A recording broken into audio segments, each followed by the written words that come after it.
Again, great job getting back here. We have our third session now, and I hope you're getting a theme of this, right? To really start to kind of probe and think different about what we build and what we put in homes and why we do it. This category is kind of, to me, just like the whole atmospheric management category. This is going to completely redefine homes over the course of the next few years, and we've got to get prepared for it. Does it mean you have to have it all done right this second? No. But it means it needs to be on your agenda. You need to be learning about it. You need to be talking to other vendors. You need to be talking to other builders about how they're doing this so that you can get yourself prepared. So we're talking about going from net zero to net income, how we tackle the market of next generation energy efficiency. And you know, if you really think about it, the last pivot that we made in household electricity really was in the 60s. You know, in the 60s, we went to electrical appliances. We had electrical ovens, we had electrical stoves, and we invented a whole bunch of convenience items, you know, stand mixers and hand mixers and blenders and all this kind of stuff. And for those of you who may have visited your grandmother in your grandmother's home, there were hardly any plugs in the kitchen. You know, that was a problem. There just weren't electric circuits even in the kitchen. And if something went wrong, you went in the basement and there was a screw-in fuse, right? You know, and that's kind of the last pivot we made. And the pivot that you know we kind of made, it's been since that time, right? It's in a kind of a proliferation of more high current appliances. So we need more plugs and we need higher current ratings on our individual electric service lines. You know, so our service panels are getting bigger. You know, we got circuit breakers now. We don't screw in. We got thermoelectric circuit breakers, but you know, we've had those for a really long time. And we do kind of spot GFI at best. In fact, you know, if you look at most builders, you got a GFI plug in the garage that happens to be the GFI for the master bathroom upstairs. You know, it's one of these daisy chained, you know, baloney things, and you can never figure out where the GFI protection even is in a home. So we're at a pivot now where we basically have this thermoelectric breakers and more circuits and more power proliferation of all this kind of stuff now for, you know, about 60 years. And I think we're at a pivot because the world is changing around us. First of all, we've got a bunch of consumers out there that are looking for new homes to live differently. And you heard the keynote last night about Gen Z and millennials and their relationship with technology and what they want in a home and how they want technology to work for them. And you know, their view of how important, you know, technology is in the home, yep, they're coming to us, to the new home side, to look at new homes because they assume we're going to give them a completely different living experience than a used home. And in energy, about 80% of the buyers assume that we're going to do a completely different job on how we manage energy, produce energy, what the energy bills are in a home, et cetera, than shoppers that look for used homes. So if we think about the new electric home, right, power management, right, just like atmospheric management we talked about last time, power management is kind of the backbone of this whole thing. We now have to think about energy production, which we never thought about before, really, in residential property. Energy storage. We have to think about being an energy seller and dealing with market arbitration. When do I decide to sell energy back into the grid and arbitrage the market? When do I decide to buy energy from the grid and fill up my batteries so that I can sell it tomorrow at a higher price? Source selection, right? Who we're going to even use, and management, power conditioning, you know, electric vehicle support, both bidirectional, not only charging, but I need to be able to pull electricity out of my electric car and use it as electrical backup emergency power, or even sell the electricity in an arbitrage market. We got load balancing so that we can reduce the size of our service panels and even get to permitting faster.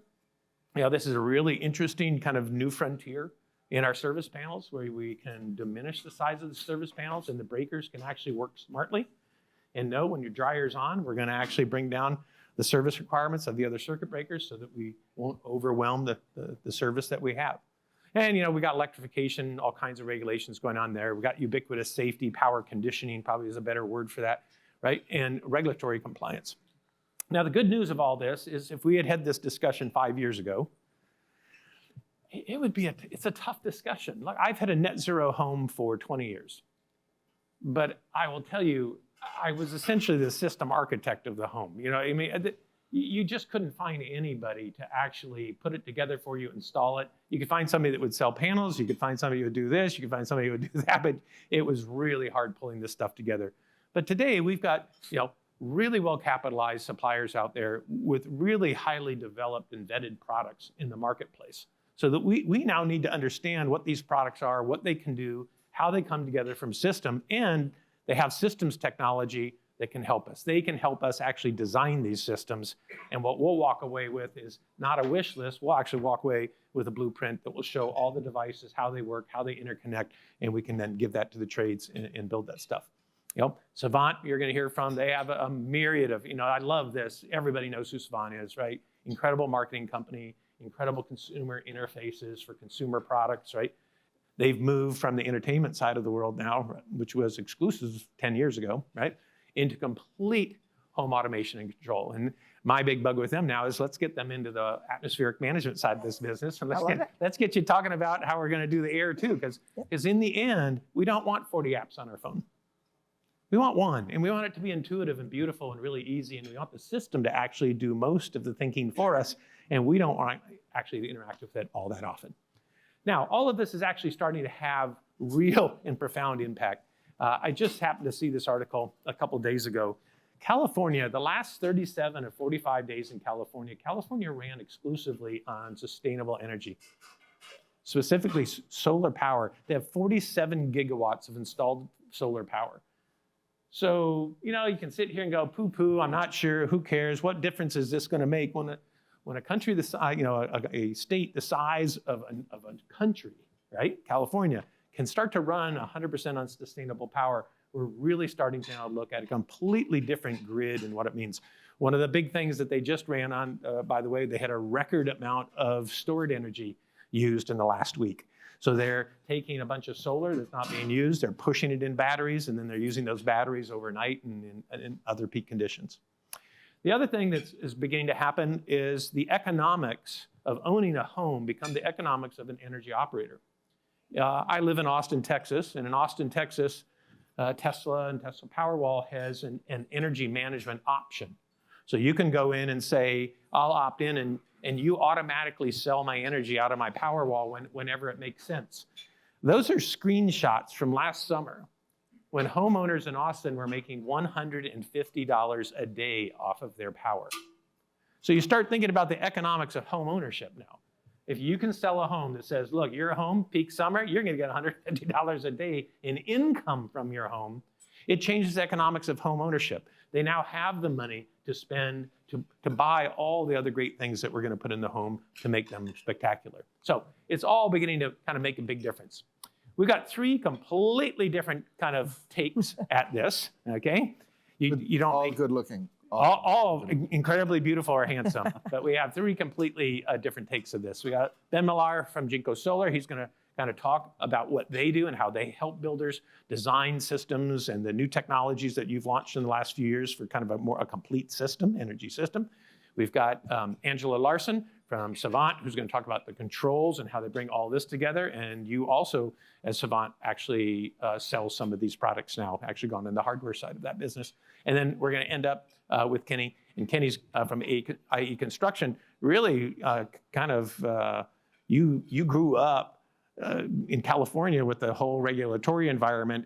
And there are challenges, when you have regulatory environment and those systems are really small, how do you afford to put small systems on some of these homes to meet regulatory requirements and stuff like that? Now you've pivoted from there and you'll do all kinds of systems, but it's an interesting issue that if you're hit by regulatory environments, how do you optimize? How do you get by with it without having these big bills? So I'm going to turn it over right away to Ben. So come on up here, take the podium. Thank you very much, sir. Vote. All right, so my name is Ben Millar, as he said before. And I want to just talk a little bit about innovation in the solar industry. But I'll start out just talking about a few of the other changes that have happened, right? Because I started in the building industry in not that long ago, but in early 2000s with Pulte Homes doing purchasing. And I looked into, I was doing our Energy Star program, and I thought, well, I wonder what solar costs these days. Wasn't great. And I quickly said, well, we're not doing that, right? Very quickly. But I was interested. I wanted to know, and every few years I'd go back and check on some prices and go, yeah, it's still not working. But what we've seen is the prices have come down quite a bit. Now, these are residential retail pricing that you're seeing up there. And once you finance these systems, they're generally in a kind of what they call residential solar financing. There's actually fees that make the prices go to about $3.50, $4 a watt, somewhere in there for a standard residential medium-sized system. And that changes throughout the country, but you get the idea. Now, the big thing that changed in solar, people talk about the price of the materials coming down, and yes, that did happen, but what enabled that is that a greater demand. Now, everybody liked solar, they thought about it, but they weren't able to finance it. And so the ability to finance solar from a home's, both from a utility scale and homes, a residential scale size, that ability really is what enabled solar to take off and really work on the pricing and bringing things down. The financing was a large part of what was going on there. Now, the interesting thing here is that So to make it very clear for everybody, you're stating that you can put solar on a home, they wrap it directly into their mortgage and can simply include it in the price of the home, whatever their mortgage rate is? So 2 parts. Yep. So clarity there is that even before home builders started putting solar in, homeowners were able to buy solar on the kind of aftermarket, let's call it, post-close market. They were able to finance it in their own residential solar loans, specific loans for them, right? Same thing with utilities. They were able to use tax credits, all sorts of things to push the build out of solar. So that helped bring prices of commodities down. But yes, as a builder, if you include solar in your packages and wrap that into the mortgage, now with the kind of programs that I'll talk to you about, you're really able to, one, yes, you can profit. That's always good. But 2, you're able to drive down the solar cost per kilowatt hour of energy you're delivering way below what a utility can deliver energy to that homeowner for. And that's really important. We found, I got this from Green Build Media, that builders are noting that people are actually willing, once they actually have a program, that many of their buyers are willing to pay for solar plus storage, pay more for energy efficiency packages, pay more for smart homes. They're seeing that, and people are actually testing their waters, saying, okay, actually there is a big market for this. And then something that's really important, and you touched on this just a second ago, but our demands on our grid are changing, right? And so, yeah, 1960s, we had some demands that changed. We've always, had varying changes, but we're about to go through kind of a step change here. One, EVs, no matter whether they're taking off like this or they're taking off like this, they're still taking off, right? EVs are coming, they're here, it is happening, and then there are some data center needs on the grid. Our demands are soon to outpace our capacity in the country in terms of energy. And that's important to note because that creates some unique problems where people want power and you're the last on the line to get it. Energy from a residential solar is also, if you think of it in a different way, yes, it's cheaper than what you may get from a utility, but it's also cheaper to power per mile of where you're going, or per mile, it's easier and more affordable to basically get your energy from solar that is on your home than to drive to a gas pump, right? It is simply a more affordable thing to do by a large degree, not by a little bit, not by 10%. We're talking, 50%, 40%, that type of thing. We're also gonna have an issue with transmission upgrades. And so transporting power all the way across the country or hundreds of miles is also difficult. So having power where it's local is very important. And again, it's a lot easier. How many of you like going to a gas station? None of you actually like going to the gas roller dogs. Yeah. Wait. Come on. Yeah. But I bet if you can never have to go to a gas station, you'd be okay with that. In fact, you might actually like that and think, wow, I don't even have to go to that place anymore. I mean, I like Wawa a little bit. It's good. They've got good sandwiches sometimes. But eating at gas stations, I generally try to stay away from. So what I want to do, kind of talking about those needs, I want to just kind of bring it back down into builders. So I've worked with builders on builder programs since about 2012, 2013, when I began with Solar City, which is now Tesla. We had a program, and even before we started our program, there were cash programs. That means you can go out as a builder, you can find a contractor and you can pay them directly the full price for a solar system. A lot of times it was done as an option. This has always existed. You could do that, and that's a fine model. It comes with some problems, and one of the problems is, particularly if it's shown as an option, we'll get into offerings in a second, but if you do that, you're generally paying the highest price that you can get. Now, it's still better than an aftermarket resi program, but if you're doing it as an option, you're not giving the installer and contractor enough volume to actually make it worthwhile for them to then bring down the cost, right? And so it is a fine program. You can run into some appraisal issues depending on where you are in the country because your price is there. You do have a decent amount of profit on both sides. The builder wants some profit, right? That's a good thing. Contractor has to make some profit there. And then oftentimes, again, if you're only doing small systems or you're doing systems that are that is a high in price, right? Then you can really kind of run into this crunch against your appraisal prices. And so what ends up happening is you do really small systems so that you can still get under your appraisal price. And the homeowner doesn't really benefit from that. They're not saving that much. And you're you're kind of playing a little bit of a dance of, did this even work? Again, in a standard program that might work, but in optional, it does become very difficult.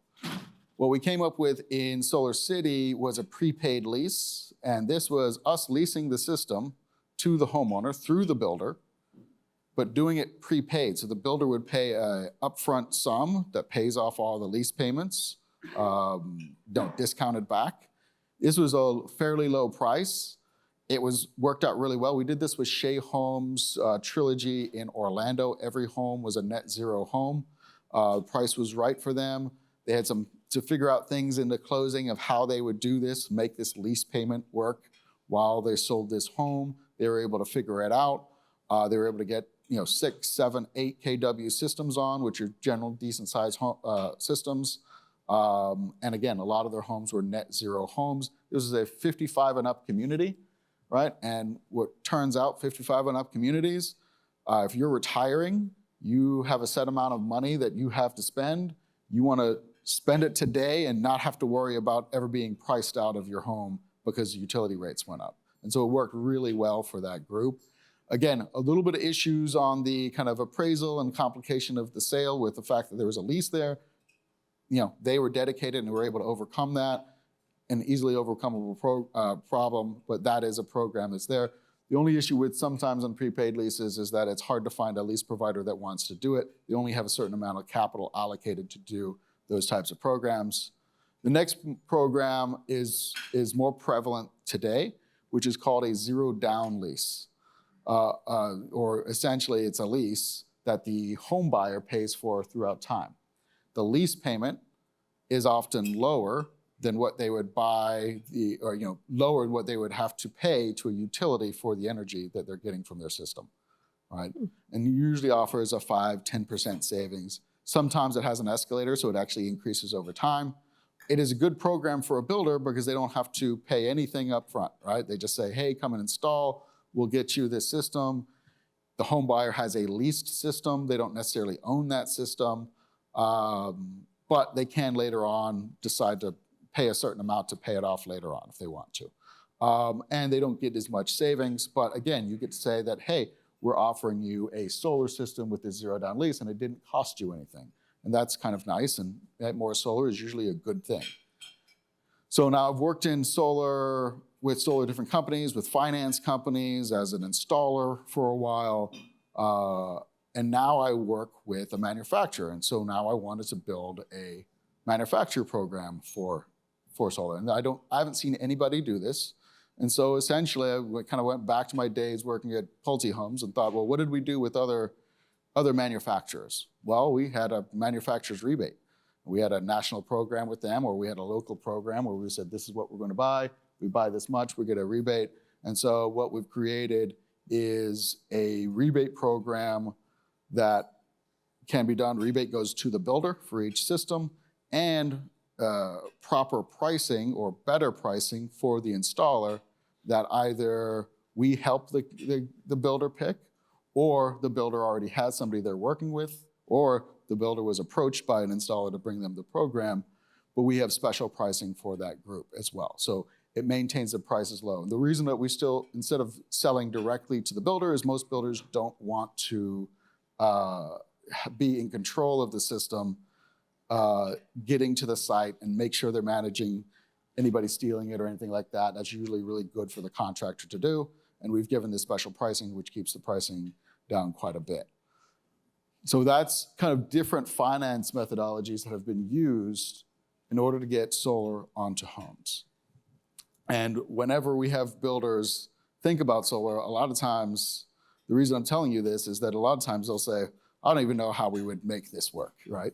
How do we get this on, right? Like, where do I even begin? So I wanted to make sure that you were aware of the different types of programs that there are. So there's different offers that you can do as a builder as well. Again, you can go with the optional route. The optional route is fine, but what you're doing is you're turning your salespeople into solar salespeople. They're now going from selling a home to now trying to then sell an option and say, well, this is why your solar's good, right? You're not getting the benefit of saying that your homes are better. You're just saying that, hey, I have something I can also offer you. And by the way, it's this price or whatever. And you're not getting the best price because you're only doing it as an option.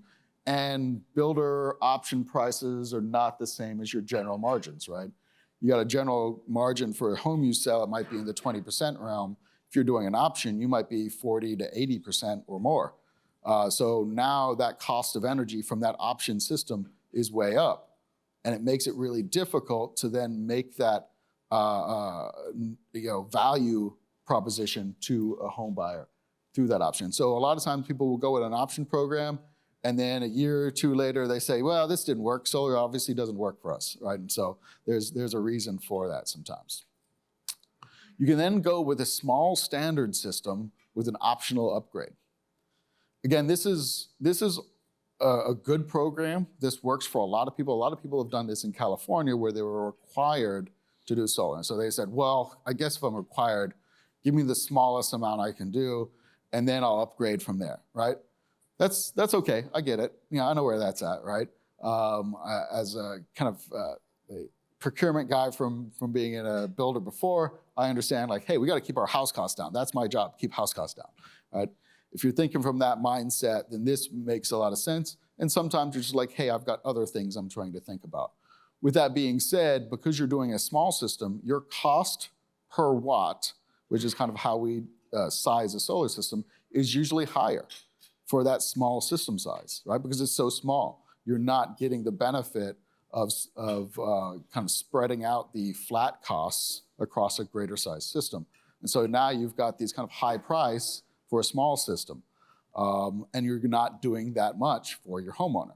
And the upgrade is now an option system where you've got your salespeople now trying to sell solar.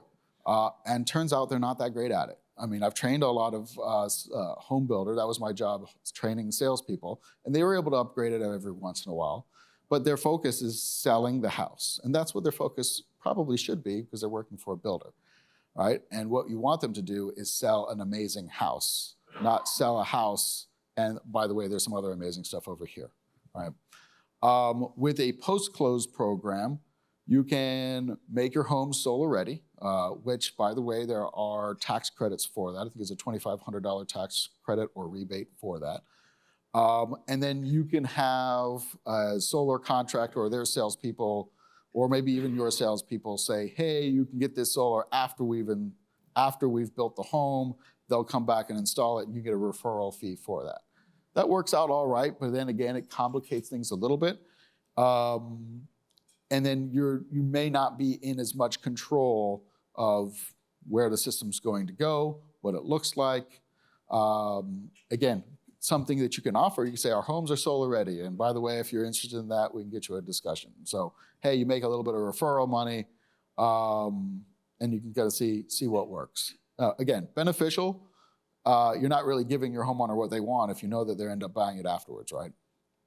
And then there's standard. Again, if you're doing standard with cash, you're just buying it from a contractor, that can work, particularly if you give them enough volume. If you're, hey, I'm gonna give you 200 homes in one community, we're gonna get that done in a year, they can keep an entire crew busy and bring down some prices there. They don't have the sales prices, so they're actually out there selling. Part of the price for them is on the actual price to sell. So if they don't have to sell it, that brings it down quite a bit. And I think that's a really great thing. And now, again, you have the availability that if you want, you combine that with a manufacturer's rebate and installer pricing, it brings down the pricing a lot more.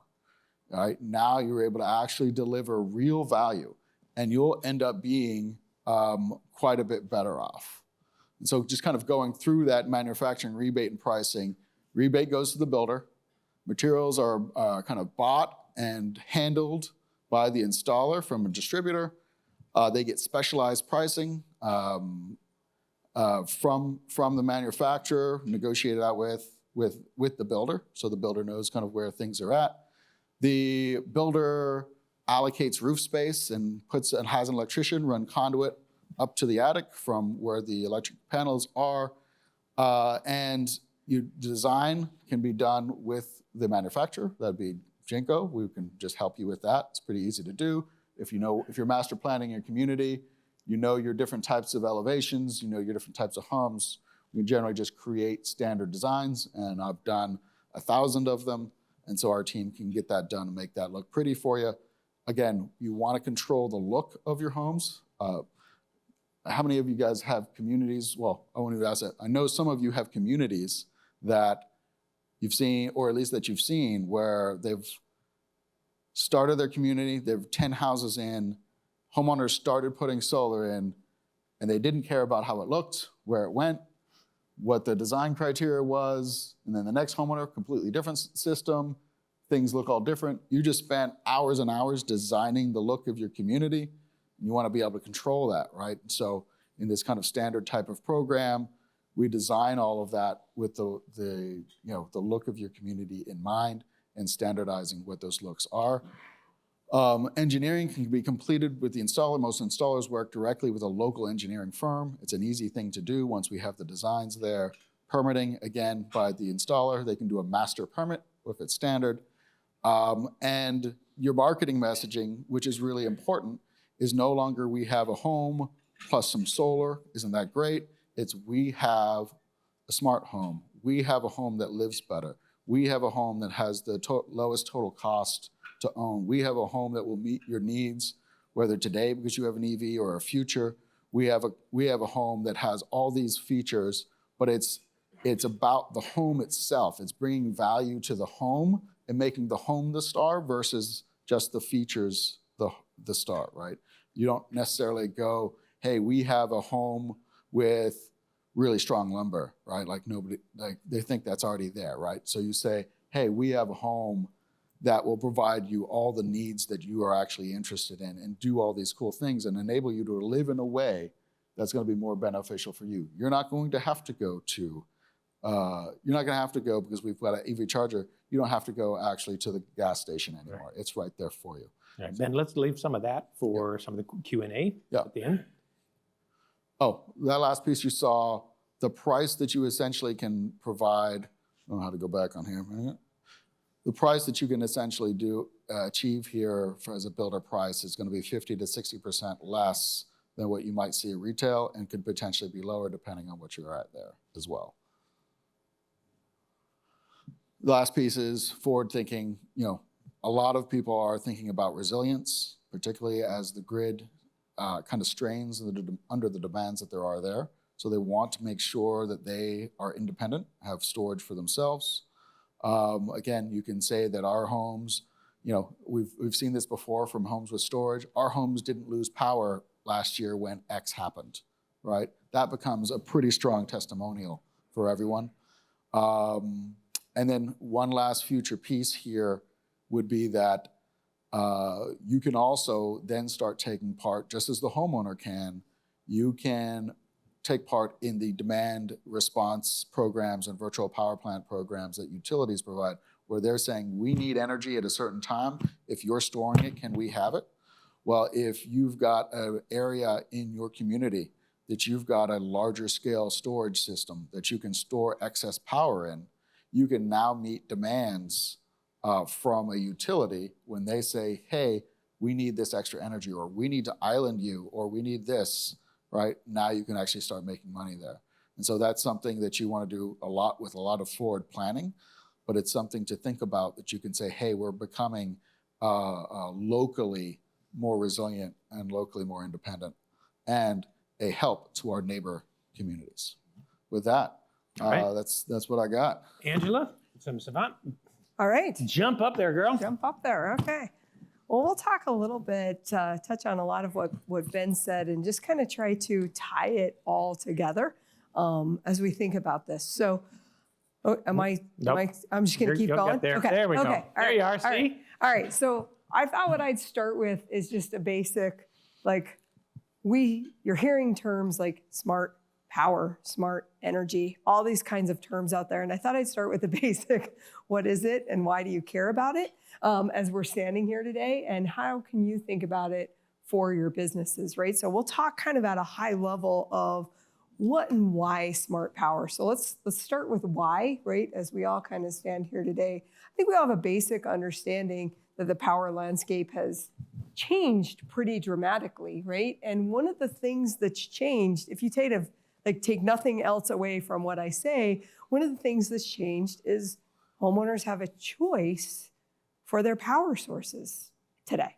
And that's a very new concept, as Tim kind of led us off with, like, this is a pretty new concept. You either had power from the grid or you didn't, right? And those were kind of your choices for most of all of our growing up and adult life. And now we're starting to face there's choices around the power source, right? So we talked about a lot of these already kind of in the intro, right? Am I dealing with a source for emergency power? Am I dealing with a generator? Am I dealing with a source that I have solar and alternative energy and everything that Ben just talked about? Am I dealing with power that I've stored, right? And is that coming in? Or am I dealing with bidirectional power from the home, right? And I'm looking ahead and saying, hey, not only should I charge that vehicle from the house, but can that vehicle provide my home power, right?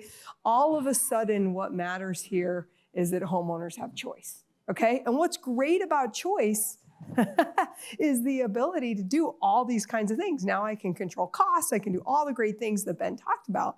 What is difficult about choice, right, as we think about it, is complexity. And so choice creates all kinds of complexity, right? And now I might have things like an app from my solar company to tell me how much power I am producing, right? I might have an app to understand my generator, right? And I might have that. I might have an app to understand my load management smart panel that I've installed, right? I have all these different kinds of things. So choice creates a lot of complexity kind of in the market space. And so kind of Tim introduced me, which was kind of fun to think about. And even my title here, we've seen this movie before, right? Savant being here and being in this space, we started our company and our business to really deal with this same problem of choice, but we started it kind of in the entertainment or audio video sector, right? It was the same problem that was happening 20 years ago, which was there was so much choice of sources of AV, and how am I going to deal with these source choices? And am I streaming it? Am I pulling it from here? Am I pulling it from there? How do I get one system to kind of help do that? We view what we're doing today the same way, right, is continuing to help manage the smart home. And the smart home is evolving and changing. And so entertainment remains a super critical component of the smart home, but so does dynamic lighting and so does smart power. And that's what's great about being in the smart home and smart power space is it continues to move and evolve, right? So we feel like we're doing some good things here as we think about the space in general. So unifying the smart power experience. That's what we're here to do. We're here to take all of these things in and try to help unify it and make the experience great for the homeowner and for everyone involved, right? So that's kind of, what we're doing in the space. Why is Savant in the space? Why is Savant talking to me today? Is how do we help bring things together no different than we do in all kinds of other areas? So here's kind of a view of what I think today's smart home really looks like Okay, and as you look at kind of this view, think about some of these things that are really more infrastructure related than they are entertainment related, right? And we've talked, talk a lot about lighting in systems and structures, talk about a lot about HVAC, talk a lot about the shades in the home. You talk a lot about appliances that are starting to become part of this picture in a really significant way. Certainly we've already talked about solar, but you're also dealing with homes that if they do not have a very robust Wi-Fi network and a network inside the home, again, think about those types of infrastructure in all the building that you're doing. So I want you to kind of look at the new face of the smart home and see all of these pieces that we're trying to bring together and make it easy. So you think of the smart home and you think of all of the different components of smart power, but you also think of all the environmental areas here that impact power, right? How much power is being consumed by all of the different pieces that you're putting in the home. Right? So we think about all those different types of things as we look at smart home technology. So I just wanted to spend a couple of minutes on what kind of makes up a smart power system in general. And like as Tim said, you can kind of pull and piece these and part these from all different manufacturers in all different areas. Savant provides a more cohesive solution. There's all different ways to educate yourself on how this all comes together. But no matter all the research you're doing, you're gonna kind of come back to these kind of components that make up a smart power system, right? So I'll start with, the load or circuit management portion of a smart power system, right? That is a lot of how you think about having a smart breaker, right? Having the panel have intelligence in it, because that is how you're going to deal with everything Tim talked about in the intro of dealing with service sizes and all of the pressures associated with making sure that you can keep the power to that home at the right level at the right time with the service sizes that you're dealing with. And as Brian said, we're running headlong into a crisis. Our demand for electricity, driven by all kinds of things, including just AI alone, right, is going to outstrip our ability to produce electricity.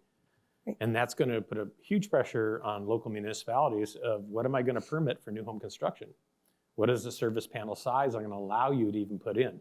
And of course, it will change. If I have solar, then I'm a producer, so that's a lot easier. But if I have a smart panel, I can drop that service panel significantly in size. Absolutely. And I think in the short run, what's happening, and I'm sure all of you can head nod and attest to, in the short run here, what's happening is service sizes are just going up, right? Mm-hmm. And that's what's happening right now. That is unsustainable, right? And so those are the kinds of things we have to think about as we look ahead, right? And think about what's happening. So I would encourage you, think about the intelligence at the panel, because that's really the infrastructure and foundation. Then you're going to have a kind of second piece, and this is kind of how I think about it from this slide, right? Is you're going to have an inverter, okay? So wherever you get that inverter from, you have that inverter, which is going to allow you to switch those sources, right?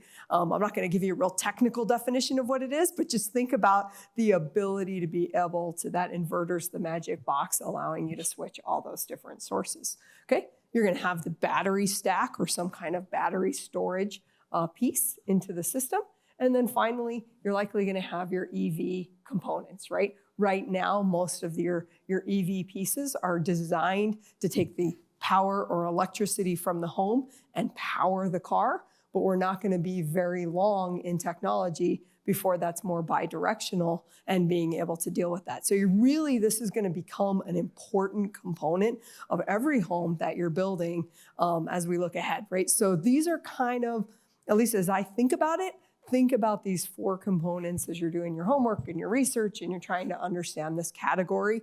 This is what I would be thinking about. And how does this all play together? Because again, you start having all those choices and all that complexity. And how's your homeowner going to deal with all this and be able to understand it? So I'm going to take the pieces just one at a time. I'm going to be quick like a bunny so you can just kind of get a taste of it. And then as you do your research, so you start at that power management, at that load or circuit level. There's a lot of different options out there. So as you do your research, think about, I'm just going to kind of talk about 2 different types of infrastructures. And as you do kind of your homework, you'll start to say, I I get that this is one kind of infrastructure, this is another kind of infrastructure, but I say there's kind of two different types. There's the individual modules or the power modules or those pieces that you see there on the screen that can fit right into a standard size breaker panel. Okay, so I want you to think about, okay, I can keep all my relationships, I can keep all my subs, I can keep everybody doing what they're doing. They all, they source things at this distributor, this is how they do stuff, this is what goes on. Now I'm gonna add these intelligent modules into that panel. Maybe I have to have a second panel or I have to have a larger panel, but it kind of falls into what your subs are already doing.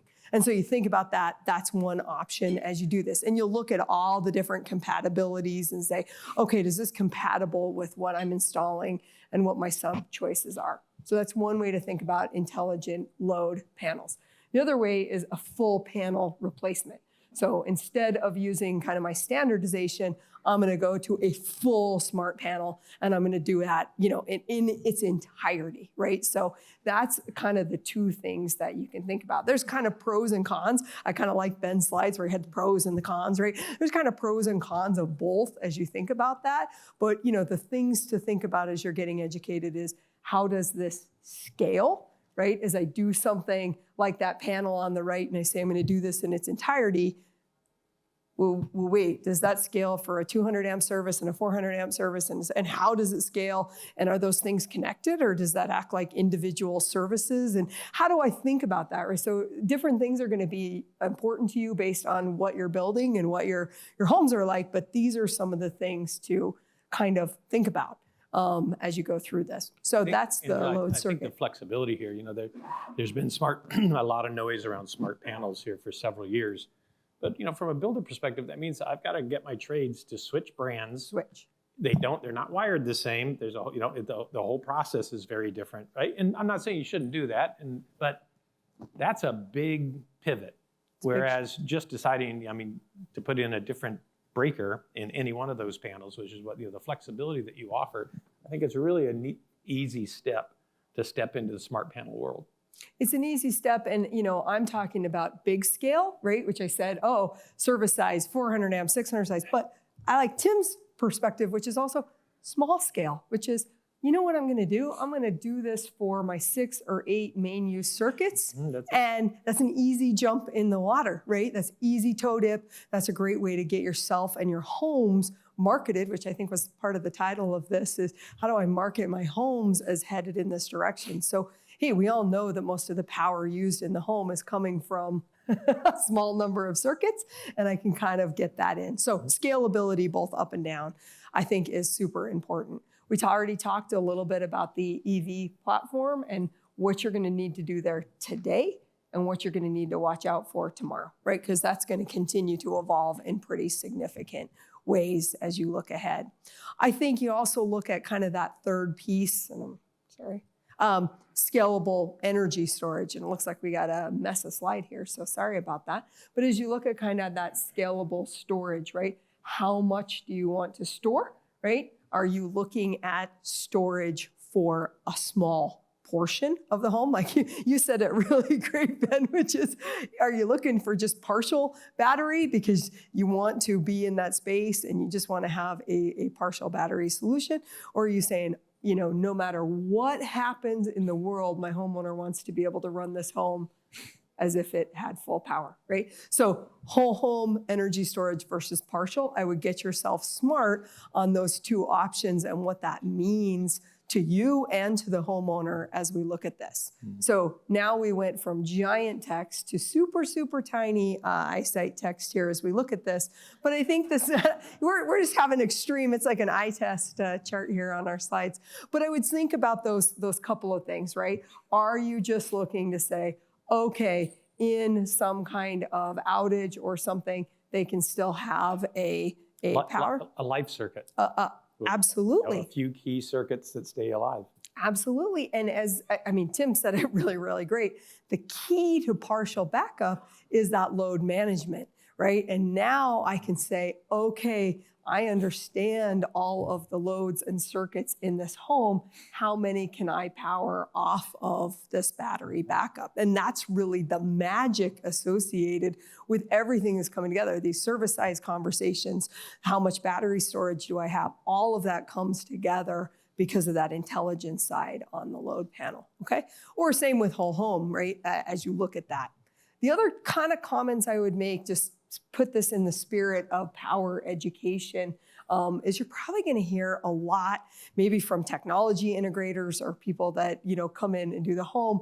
They often think about power as conditioning power, right? And so a lot of times, if you're working with a technology integrator, they're going to talk about these sensitive, AV components that need to have constant power that's clean. Anybody ever heard that term? Clean power, right? They don't want to have any spikes coming in the house. They don't want to have any dips coming out because that affects performance significantly of things. So you hear a lot about that term conditioning or power conditioning or things like that.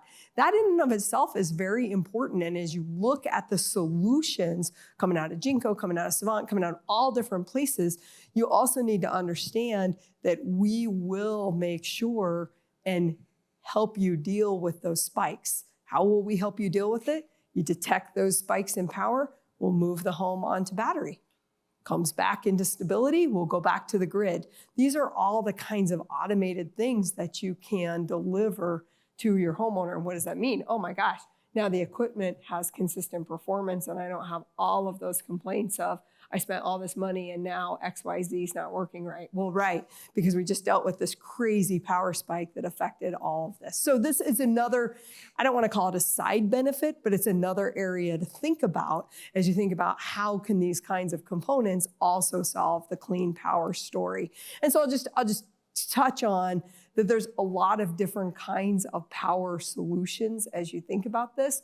So not only power conditioning, right? But there's targeted different kinds of protection. I'm going to call it targeted, but hey, maybe there's a UPS that's there to help with transition time, right? And that's going to be an important component. Maybe there is a power distribution unit or a PDU, right? That's there to help me reboot sensitive components because that's going to be a service call to somebody who's like, oh, let me quickly reboot that for you and I can manage that through power. So there's a lot of different ways to think about power, but I think, just encouraging you to kind of get educated and understand when you're having those types of conversations that all these things matter and they all play kind of in different ways on the smart power side. So the only other, kind of comment I would make in the spirit of education is kind of what to expect kind of in general, right? And I think we don't need to deep dive in this. This could be its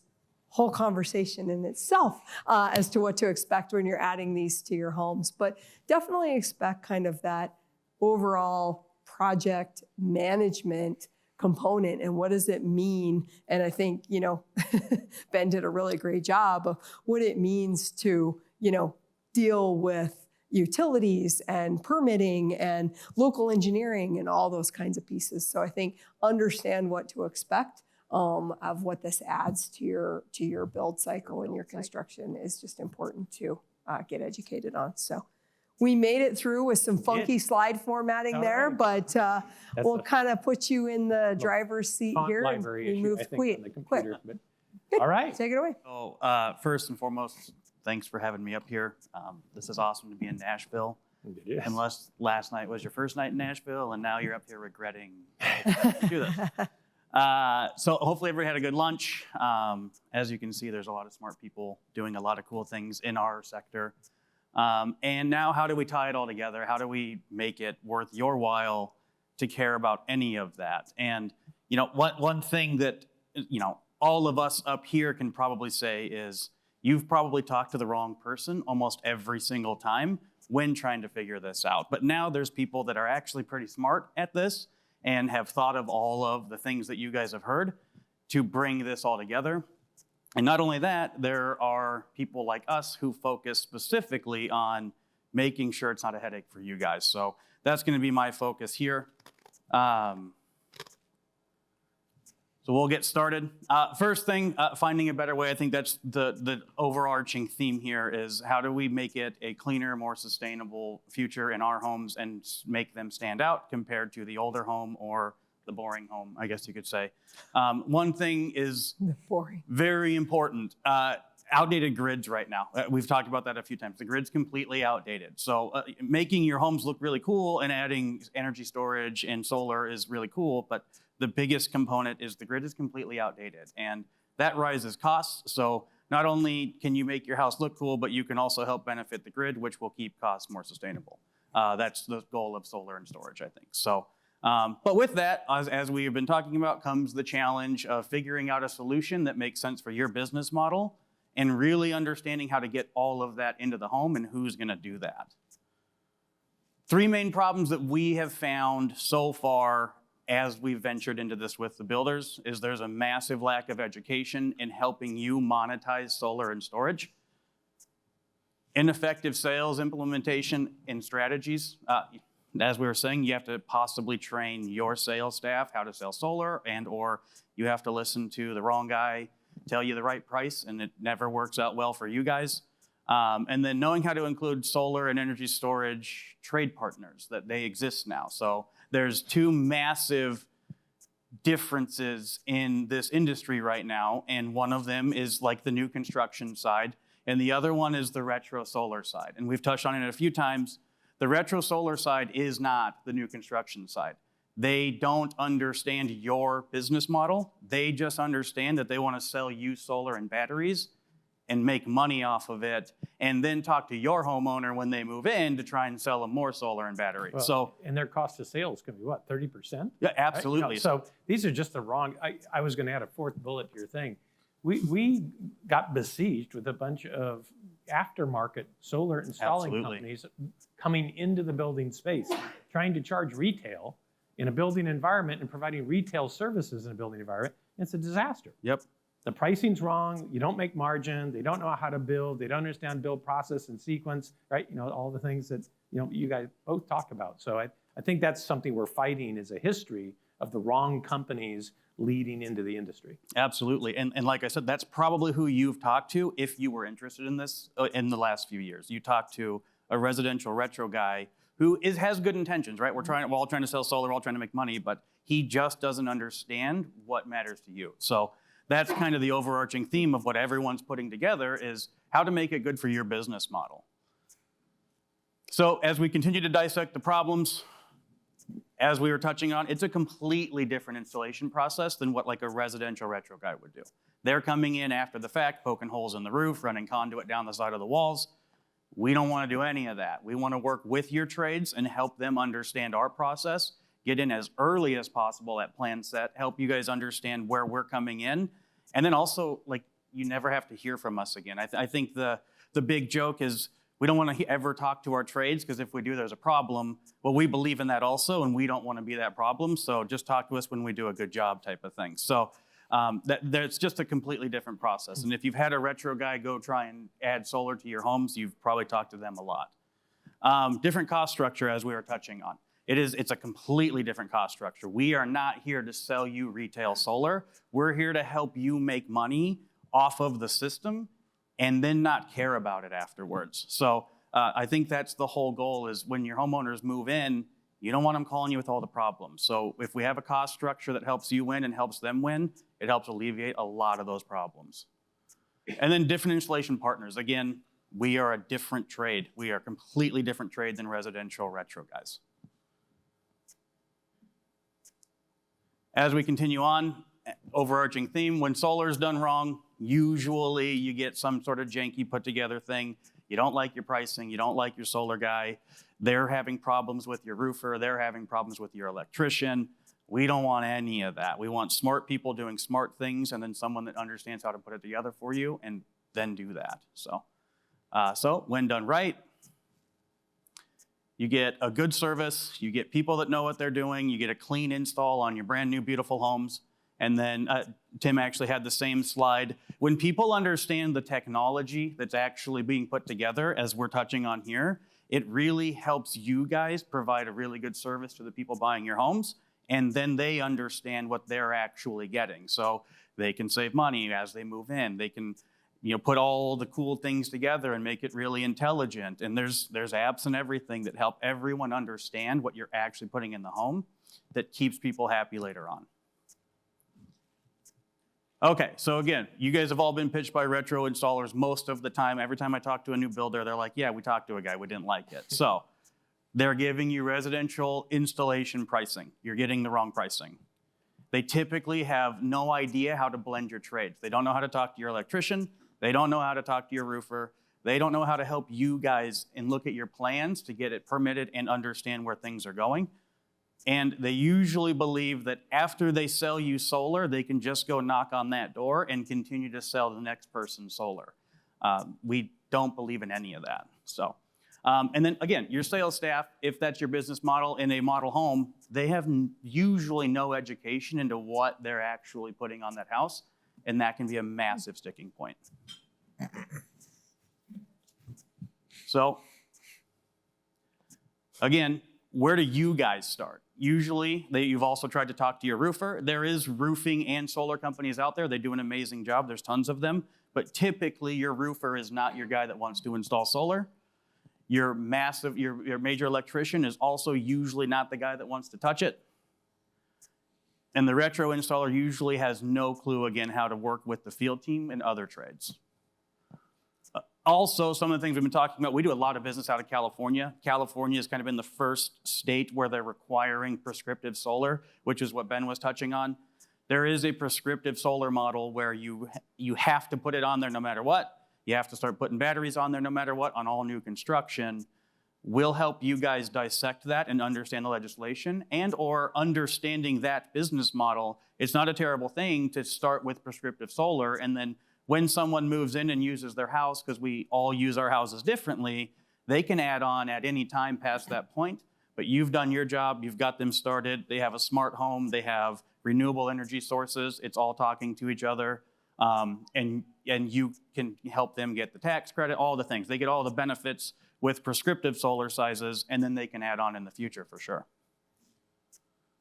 Okay, so finding the right solution. First thing to understand is there is companies like us that focus on this. And so we, especially in states like California where you guys just got solar dumped on you, our whole theme is to make it not suck, and specifically at the point of installation and not causing problems post that. So, and then taking time to educate your guys' reps and you guys into what you're getting.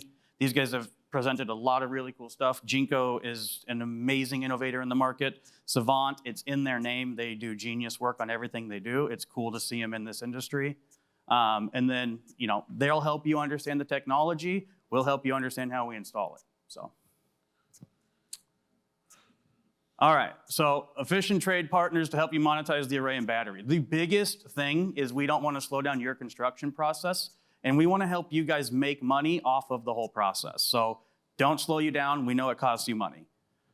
We come out at 2 different times. Again, we don't want you to ever have to hear from us, but like a good trade partner in what we do is going to come out at rough, they're going to come out at trim, and they're not going to be in the way. Working hand in hand with your roofer, working with your electrician, and we want to avoid scope creep, right? Like that's always a big problem when we're trying to add new things. And making sure all of that stays cohesive, even past the point of COO. So when the new homeowner moves into the house, again, we don't want you guys to have to get the call to understand how to work their new home with their cool new solar system and battery. So we'll help them understand where that comes in and help them turn their system on, help them understand it, help them log into their cool little platform that shows them how much energy is being produced and used in the home. And then continued success, we have us and everybody in the trade will have workmanship and warranties on all the system that you guys don't need the call for. So that's the overarching theme is, if you're gonna add it and you're gonna add some cool technologies, just know how to disseminate between the retro installer and then a trade partner that you guys can trust to actually just get all of this done for you. That's the overarching theme. It doesn't matter if it's us or anybody, you got to find a builder solar person for sure. And then we're at booth 117. So if you want to continue talking about that stuff, just let me know. And not a sales pitch, but like there's a lot to go over. I could talk about this all day, and I didn't even need the slide deck to point me through. But some of the stuff these guys were talking about just got me spinning. I'm like, oh, I want to talk about that. I want to talk about that. But I tried to keep it just kind of to the basic point of understand your trade partner for it. So we've got 3 minutes. So I actually would like to, ask a couple questions. So if I read the numbers right, builders can expect to get anywhere from a 20 to 35% margin. And I realize it varies because it depends on size of system, balance of system, blah, blah, blah, blah, blah. But it's an option that we're going to make 20 to 35% offering this as an option. Yeah. And then the payback, right, from the consumer side varies all over the country because you have different costs of electricity. Mm-hmm. Well, so let's start with California. What's the payback in California for end system size? Mm-hmm. Because of the balance, again, a system problem issue. But if you put a 6, 7, 8 kilowatt system in California, what kind of return are you seeing? Yeah, so post incentive, so there's a 30% tax credit for anyone that installs solar. Well, that's an important thing for everybody, I think, to understand. With all of these things in the electrical space, there are all kinds of government subsidies that are available to us as builders, which allow us to actually build different homes, better homes, and get the government to pay for it. I mean, that's a pretty neat deal for us. And I don't want to tell everybody how to do their business, but one thing that we see a lot of successful builders do with this is, with understanding that there's incentives, when the homeowner moves in, especially if you're just putting your margin on there and marking it up and wiping your hands and you're done, and they buy the house and they have all the solar and they own the solar.